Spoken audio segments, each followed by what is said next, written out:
I was elbow deep in flour, rolling out pie crust for my grandmother's birthday, when my phone lit up on the kitchen counter. It was a text from my mother. Surprise! Dad and I just closed on a villa in Costa Rica. Use the college fund and Nana's savings to make it happen. Don't worry, we left you girls a little something. Enjoy the bakery. XOXO. I wiped my hands on my apron, read it again, and then I laughed. I actually laughed out loud. Because 3 days ago, I'd already moved every single dollar into an account she couldn't touch. And the money she thought she'd taken? That was the bait. If you've ever been the person in your family who holds everything together while everyone else falls apart, you already know how this story starts. But you don't know how it ends. And trust me, you want to hear this. My name is Maren Cole. I'm 31 years old, and I'm a forensic accountant. I know not exactly the glamorous career my parents dreamed of for me, but it turns out that being the person who finds where money disappears to is a pretty useful skill when your own parents are the ones making it vanish. Let me tell you about Cloverfield. That's the name of our family property, about 40 minutes outside of Asheville, North Carolina. It's 11 acres of rolling green hills, a farmhouse that's been in my grandmother's family since 1952, and a small but beloved bakery that my older sister, Josie, runs out of the converted carriage house. Cloverfield isn't a mansion. The porch sags on one side. The plumbing makes sounds at night that could pass for a horror movie soundtrack. But it's home. It's my grandmother, Nana Ruth's entire world. Nana Ruth is 83. She had a stroke 2 years ago that left her with partial mobility on her right side and the kind of memory that flickers like a candle in a draft. Some mornings she wakes up sharp, cracking jokes about her physical therapist. Other mornings she calls me by my mother's name and asks why the dog isn't barking. We haven't had a dog in 15 years. After the stroke, she set up a trust. $300,000. The rules were simple and legally airtight, or so she thought. The money was for two purposes only: maintaining Cloverfield as a family home and covering her medical expenses as they grew. My parents, Greg and Diane, were named as co-trustees alongside me. That was Nana Ruth's one mistake. She trusted her own daughter. My sister Josie is 2 years older than me and approximately 10 times more optimistic. She took over the bakery when Nana got sick and poured her whole heart into it. She does the sourdough at 4 in the morning. She decorates the cakes.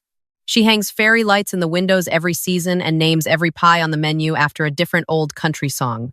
The bakery barely breaks even, but it brings people to Cloverfield, and it gives Nana Ruth something to smile about on her good days. I handle the other side: the bills, the taxes, the insurance, the medical invoices that arrive in thick envelopes and always seem to cost more than the month before. I'm the one who sits at the kitchen table at midnight with a calculator and a glass of wine, trying to figure out how to keep the lights on for another quarter. And then, there are my parents. Greg and Diane Cole are, to the outside world, absolutely delightful. My mother is the kind of woman who brings homemade lemon bars to every neighborhood event and remembers everyone's birthday. My father tells the best stories at dinner parties. They're fun. They're charming. They're the couple everyone envies. But behind closed doors, they are children. Entitled, reckless, perpetually unsatisfied children who have spent their entire adult lives believing that the universe owes them something extraordinary and that the rest of us exist to fund it. They ran through my father's inheritance from his side in 5 years, a boat they never used, a timeshare in Cancun they visited once, a sports car that spent more time in the shop than on the road. When that money dried up, they turned their attention to Cloverfield, to Nana Ruth's money. I first noticed the irregularities about 8 months ago. Small things. A withdrawal here and there labeled property maintenance, a charge listed as medical consultation specialist. But I'm a forensic accountant. I don't just look at numbers. I look at patterns, and the pattern was wrong. The property maintenance charges were hitting on weekends, at amounts that matched high-end restaurant bills. The specialist consultations were happening at spas, 2 counties over. I cross-referenced the dates with Nana Ruth's actual medical calendar. She had 3 appointments that month. The trust showed 9. I pulled 6 months of statements and laid them out on my bedroom floor like a crime scene. The math was devastating. They had drained nearly $47,000 in phantom expenses, and the rate was accelerating. I tried to talk to Josie. I sat her down in the bakery after closing, surrounded by the smell of cinnamon and burnt sugar, and showed her the spreadsheets. She looked at them for a long time. Then she looked at me with those exhausted eyes, the eyes of a woman who wakes up at 3:30 every morning and falls asleep standing up, and she said, "Maren, I believe you. I just can't fight them right now. I don't have anything left." That's the thing about being the responsible ones. We don't just carry the weight. We carry it quietly. because if we break down, there's no one underneath to catch anything. So I carried it alone, and I watched. The signs started multiplying about 4 months ago. It was like watching someone pack for a trip they haven't told you about. Little things at first. My mother started scanning the mail before anyone else could get to it. She'd sort through it on the porch, tucking certain envelopes into her purse before coming inside. I noticed because I notice everything. It's a curse and a profession. Then my father's browsing habits changed. I walked into the living room one afternoon and he slammed his laptop shut so fast he nearly cracked the screen. "Just looking at fishing gear," he said, grinning that big gregarious grin. But I'd caught a flash of the page. Tropical real estate, gated communities, the kind of places that promise infinity pools and a fresh start in paradise. 2 weeks later, my mother cornered me in the kitchen. She'd been drinking wine, which always made her more transparent. "Maren, honey," she said, leaning against the counter with practiced casualness. I was thinking, "You're so busy with work and everything. Maybe it would be easier if Dad and I had direct access to the trust account. Just to handle the little day-to-day things so you don't have to worry about it." I looked at her over the rim of my coffee mug. "That's sweet, Mom, but the trust documents require my authorization for any withdrawal over $500. That's how Nana Ruth set it up. For protection." "Protection from what?" She laughed, but it came out sharp. "We're her family." "Exactly," I said. "And the trust protects the family. That's the whole point." Her smile didn't reach her eyes. "Of course. I just thought I'd offer." That night I couldn't sleep. I lay in bed staring at the ceiling, replaying that conversation. She wasn't offering to help. She was testing the fence. She was looking for the gate. And if she couldn't find one, I knew she'd try to cut through the wire. The guilt hit me in waves. These were my parents, the people who drove me to soccer practice and sat through every terrible school play. My mother made my Halloween costumes by hand until I was 12. My father taught me to ride a bike in the Cloverfield driveway, running alongside me with his hand on the seat. How do you prepare to go to war with people who once made you feel safe? You do it when you realize they've stopped making anyone feel safe. The moment that killed my guilt came on a Tuesday night. I was working late, going through the trust's quarterly filings, when I heard my parents in the den. The door was mostly closed.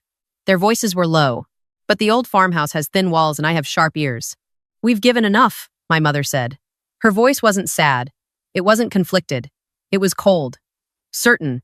30 years of giving to this family. The farm, the bakery, mother's appointments, the girls' problems. "I'm done, Greg. I am done being the one who sacrifices." My father mumbled something I couldn't quite catch. "She's 83, my mother continued. "She could linger for years. Years, Greg. And what do we get? We get to watch her forget our names while we rot in this house. No, we take what we can, and we go. The girls will manage. Maren's smart enough to figure something out. And Josie has her little bread shop. Little bread shop. My sister, who works 18-hour days, who has carpal tunnel in both wrists from kneading dough, who hasn't taken a vacation in 4 years. Her life's work reduced to a little bread shop. And the house?" my father asked. "It's old, Greg. It needs a new roof and the foundation has cracks. Let them deal with it. Or let the bank deal with it. I don't care anymore." Let the bank deal with it. That phrase hit me like cold water. I pressed my back against the hallway wall and closed my eyes. They weren't just planning to leave. They were planning to let everything collapse behind them. I went straight to my laptop. No more watching, no more waiting. Full audit. Every account, every document, every filing connected to Cloverfield and the trust. I had done this 1,000 times for clients' companies where someone was skimming, where the numbers told a story the people wouldn't. But I'd never done it for my own family. It felt like performing surgery on myself without anesthesia. At 2 in the morning, I found it. Buried in a stack of refinancing documents that my father had filed with the county clerk 6 weeks earlier, there was a home equity line of credit, taken out against Cloverfield itself. The borrower listed was Ruth Annette Cole, my grandmother. Her signature was on the document. Except my grandmother hasn't been able to sign her name legibly since the stroke. I pulled up a scan of her most recent medical authorization form, the one I'd helped her with last month. Her signature was a shaky, uneven scrawl. The signature on the loan document was smooth, confident, and perfectly formed. It was forged. My father had forged my grandmother's signature to take out an $85,000 loan against her own home. The money had been withdrawn over the past 6 weeks in a series of cash advances and wire transfers. Some went to credit card balances. Some went to an account I didn't recognize. I later found out it was a deposit on a property in Costa Rica. I sat there in the dark, my screen glowing, and I felt something shift inside me. The guilt didn't just disappear, it burned away. It was replaced by something harder, colder, and far more useful. They weren't just being selfish anymore. They were committing fraud, elder financial abuse, forgery. And if that loan defaulted, and it would, because no one was going to make the payments, the bank would foreclose. Nana Ruth would lose her home. The bakery would close. Everything my sister had built, everything my grandmother had spent her life creating, would be gone. Not because of bad luck, because my parents wanted a villa with an infinity pool. The next morning, I called in sick to work. I drove to the bank first. I sat down with the branch manager and explained that I was a co-trustee and needed to make an emergency restructure. I had the legal authority. I had the documentation. I opened a new account, the Ruth Cole Protected Preservation Fund, with only 2 authorized signatories, myself and Josie. Then I initiated the transfer. $263,000, everything remaining in the original trust, after my parents' months of theft moved into the new account. I left $12,000 in the old one, enough to look like a prize, enough to confirm what they were planning, not enough to save them from what was coming. Then I drove to see a lawyer, not a family attorney, a criminal defense attorney who also handled elder abuse cases. Her name was Patricia Langford, and she had a reputation for being ruthless in exactly the way I needed. I brought her everything: the forged loan, the phantom trust withdrawals, the documented pattern of financial exploitation. She reviewed it all in 40 minutes, looked at me over her reading glasses and said, "Your parents are in very serious trouble. How do you want to handle this?" "I want them to have a choice," I said. "But I want both options to be mine." I spent the next week preparing. I documented everything in triplicate. I made copies for the lawyer, copies for the bank, and copies for myself. I contacted the county clerk's office about the fraudulent HELOC filing. I set up alerts on every account, and then I waited. I didn't have to wait long. It was a Saturday morning. Josie was already at the bakery, prepping for the weekend rush. I was helping Nana Ruth with her morning exercises, simple stretches her therapist had prescribed. We were in the sunroom, and the light was coming through the windows in long, golden stripes. Nana Ruth was having a good day. She was humming an old hymn and telling me about the time my grandfather built the porch swing. He measured it 3 times, she said, laughing. And it still came out crooked, but I loved it. I loved everything he built because he built it for me. My parents came downstairs dressed in what I can only describe as resort casual. Linen pants, new sandals. My mother had gotten her hair done. My father was wearing sunglasses, indoors. "Morning, girls," Mom said brightly, kissing the top of Nana Ruth's head. She lingered, held her mother's face in her hands for a moment. "You look beautiful today, Mama." It was the most tender I'd seen her be in months. It made my stomach turn because I knew what it was. It was a goodbye. "We've got some errands in Charlotte," Dad said, jingling his keys. "Might be an overnight thing. Big sale at the outlet mall." He winked. "Sure, Dad," I said. "Drive safe." I watched them load 2 large suitcases into the trunk of their car. Outlet mall. Right. They pulled out of the driveway at 9:15 in the morning. I know because I checked the time. I checked everything. The hours passed. Josie came in from the bakery around 3, flour in her hair, and found me at the kitchen table with my laptop open and every document spread out in neat rows. "What is all this?" she asked. "Sit down, Josie."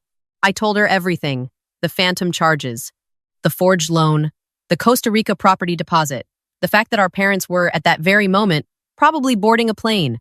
She didn't cry. Not at first. She just sat very still, her flour-dusted hands flat on the table, and stared at the wall behind me. "How long have you known?" she whispered. "I've been watching for 8 months. I've been certain for 6 weeks. Why didn't you tell me?" "Because you were barely sleeping. Because you were holding this place together with your bare hands. And because I needed to fix it before I told you, or it would have destroyed you." She looked at me then, and I saw something I'd never seen in my sister's eyes before. Not sadness, not anger, recognition. She finally saw what I'd been carrying alone. "Did you fix it?" she asked. "Yeah," I said. "I fixed it." At 7:42 that evening, the text arrived. "Costa Rica, here we come. Transferred what we needed from the trust. This is OUR time, girls. Take care of Nana. We'll send pictures. Love, Mom and Dad." I showed it to Josie. She read it twice. Then she put the phone face down on the table and pressed her palms against her eyes. When she finally spoke, her voice was thick but steady. "They actually did it. They left their own mother. They left all of us," I said. "But they didn't take what they think they took." I gave it 72 hours. 3 full days. I wanted them to settle in. I wanted them to unpack. I wanted them to wake up in their new paradise and taste what they thought was victory. On Tuesday morning, my phone rang. International number, Costa Rica country code. I let it ring 4 times before I answered. This is Maren Cole. The voice on the other end was tight and panicked. It was the property manager of a luxury retirement community called Vista del Sol. A Mr. and Mrs. Cole had arrived 5 days ago. They'd moved into their unit, they'd eaten at the restaurant, they'd used the spa, and this morning, when they'd tried to finalize their residency payment, a $60,000 deposit, the transaction had been declined. Every transaction after that had also been declined. Their cards were empty. Their trust account showed a balance of $12,000. Nowhere near enough. And now Mr. Cole was in the manager's office, red-faced and screaming that his daughter had robbed him. "Could you put my father on the phone, please?" I said. There was a shuffle, a door slamming, then my father's voice, ragged with fury. "Maren, what the hell did you do?" "I protected Nana Ruth's money, Dad. That's what I did. That was our money. We're trustees. You had no right." I had every legal right as co-trustee to move funds when I identified unauthorized withdrawals, which I did. $47,000 in fake maintenance charges and spa visits billed as medical consultations. I documented all of it. Silence. I could hear him breathing. "And Dad, while we're talking about rights, let's talk about the $85,000 home equity line of credit you took out against Cloverfield, using Nana Ruth's forged signature." The silence turned into something different, something afraid. My mother grabbed the phone. "Maren, sweetheart, let's not blow this out of proportion. We can work this out. We just needed a little help getting started. We were going to pay it all back." "Pay it back with what, Mom?" "The first payment on that fraudulent loan is due in 3 weeks. If it defaults, the bank forecloses on Cloverfield. Nana Ruth loses her home. Were you going to pay it back with your Costa Rica sunset?" She started crying. The performative kind, the kind that used to work on me when I was 16. "You don't understand," she sobbed. "We gave everything to this family. We deserved." "You deserve nothing you didn't earn, Mom. And you definitely don't deserve anything you stole from an 83-year-old woman with brain damage." I laid out their options. Option 1. I would wire them enough money for 2 economy tickets back to Asheville. No upgrades, no comfort. When they arrived, they would meet with me, Josie, and our attorney, Patricia Langford. They would sign over full ownership of Cloverfield to Josie and me. They would relinquish all trustee rights. In exchange, we would use the protected funds to pay off their fraudulent loan and save the property. They would be allowed to live in the small apartment above the bakery, the one with the squeaky radiator and the window that doesn't quite close, under the condition that they contribute to the property through daily farm maintenance. Supervised access to Nana Ruth. Option 2. They refuse. The fraudulent HELOC defaults. Patricia Langford files criminal charges for elder financial abuse, forgery, and fraud. We file for full conservatorship of Nana Ruth's affairs. Their names go into the county court records. Their charming reputation in Asheville becomes a mugshot. My father tried to negotiate. What about a middle ground? We keep the apartment in our name, at least. There is no middle ground, Dad. You forged your own mother's signature to steal her home. Middle ground ended the night you decided an infinity pool was worth more than her safety. They argued with each other for the rest of the day. I know because my mother called Josie 4 separate times, trying to play us against each other. Each time, Josie said the same thing.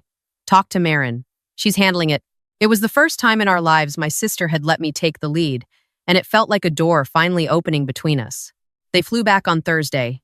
Economy seats, middle row, 14 hours of travel, including a layover in Miami. Josie, Patricia Langford, and I were waiting at the Cloverfield kitchen table when their taxi pulled up. They looked smaller somehow, deflated. My mother's resort tan already fading. My father wouldn't look anyone in the eye. I slid 2 folders across the table. Folder 1 is the full accounting.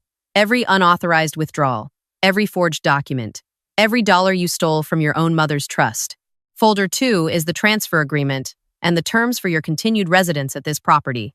Patricia Langford explained the legal implications in her calm, devastating way. She didn't raise her voice. She didn't need to. The facts were loud enough. My mother tried one last performance. "I can't believe our own daughters would treat us this way. After everything we've done for you." "What you've done for us," Josie said quietly, and I turned to look at her, because she almost never speaks up in these situations, is, "Leave your 83-year-old mother alone so you could go live on a beach. What you've done for us is forge her name on a loan that could have taken her home. What you've done for us is call my bakery a little bread shop when it's the only thing that's kept this place alive for 2 years." My mother's mouth opened. Nothing came out. My father signed first. He didn't fight. I think some part of him had been waiting for someone to stop them. My mother signed after, her hand shaking, her jaw clenched. They moved into the apartment above the bakery that weekend. 2 suitcases of tropical clothes in a room with a squeaky radiator. Every morning at 7, my father reports to Josie for his daily tasks, mowing, painting, fixing the fence posts he'd ignored for years. My mother helps in the bakery kitchen, washing dishes and boxing orders, working alongside the daughter whose life's work she had dismissed as a hobby. The HELOC was paid off within the month. The trust is secure. Nana Ruth's care is fully funded for the foreseeable future. Last Sunday, I was sitting on my grandfather's crooked porch swing with Nana Ruth. She was having one of her clear days. She looked out at the property at the bakery with its fairy lights, at my father repainting the garden shed, at the hills rolling green and gold in the late afternoon light, and she took my hand. "Maren," she said, squeezing my fingers. "This place looks better than it has in years." "It does, Nana." She was quiet for a moment. Then she said, "Your grandfather always said the hardest part of keeping a farm isn't the land. It's the people. The land does what it's supposed to. The people are the ones who wander off." I looked at my father on his ladder, painting the trim he'd let peel for a decade. "Some of them wander back," I said. She smiled. "Only if someone's strong enough to bring them." Josie came out with a tray of pie and 3 mugs of coffee. She handed one to Nana Ruth, one to me, and kept one for herself. She sat down on the porch steps and leaned her head against the railing, and for the first time in years, she didn't look exhausted. She just looked at peace.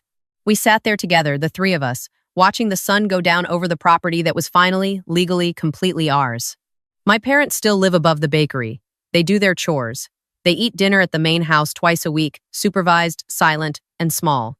Sometimes I catch my mother staring out the window at the hills, and I wonder if she's thinking about Costa Rica, about infinity pools and fresh starts, and the life she thought she deserved at everyone else's expense. Or maybe she's thinking about what she lost. Not the money, not the villa, the trust, the real kind, the kind you can't put in a bank account, the kind that, once broken, doesn't get restructured or refinanced or transferred. It just stays broken. Josie and I don't talk about it much. We don't need to. We went through something that either destroys siblings or binds them together permanently, and we came out on the other side holding hands. I used to feel guilty for being the responsible one, for being the person who sees the numbers, who catches the lies, who does the hard thing while everyone else looks away. I used to think that being the anchor meant being stuck. But I was wrong. Being the anchor means you're the reason nobody drifts too far. You're the reason there's still something to come home to. I didn't save my parents. They haven't earned that yet. But I saved my grandmother's home. I saved my sister's dream. And maybe, just maybe, I saved myself from becoming the kind of person who watches everything burn and says, "Well, there was nothing I could do." There's always something you can do. Sometimes it's hard. Sometimes it costs you sleep and peace and the version of your parents you wish they were. But some things are worth protecting, even when the people threatening them share your last name. Especially then,